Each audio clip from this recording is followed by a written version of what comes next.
We're also covering what could be potentially catastrophic flooding in the mountains. Derek Dillinger is in Asheville. So, Derek, what problems are you seeing there?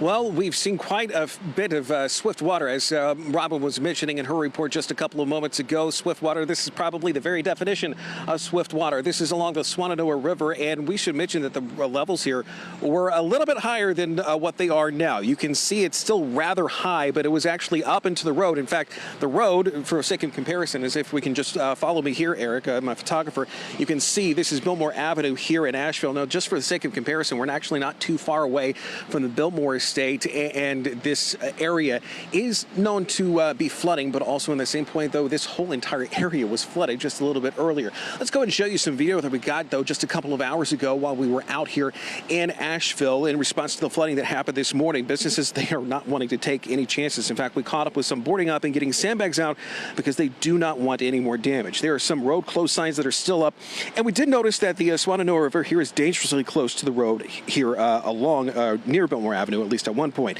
Now, we do need to emphasize here that the water is coming back up as the rain continues, and again, the worst of it is going to be tonight. The Red Cross here says that they are preparing for the worst of it at this point, and for the sake of comparison, the problems here in the mountains and in the higher elevations closer to Charlotte could be the worst in 2 decades.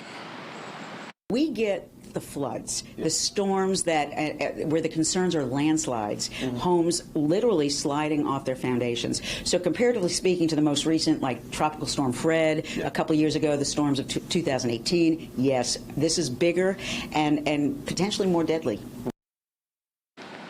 And for those that are relatively new to Charlotte, you kind of have to understand here, this is something that we just do not normally see here. Even though the rain totals in Charlotte are expected to be less than what is supposed to be up here in Asheville, this is no reason to let your guard down and to heed any warnings that might be coming into place over the next little bit. We'll have an update coming up just a little bit later on in the show.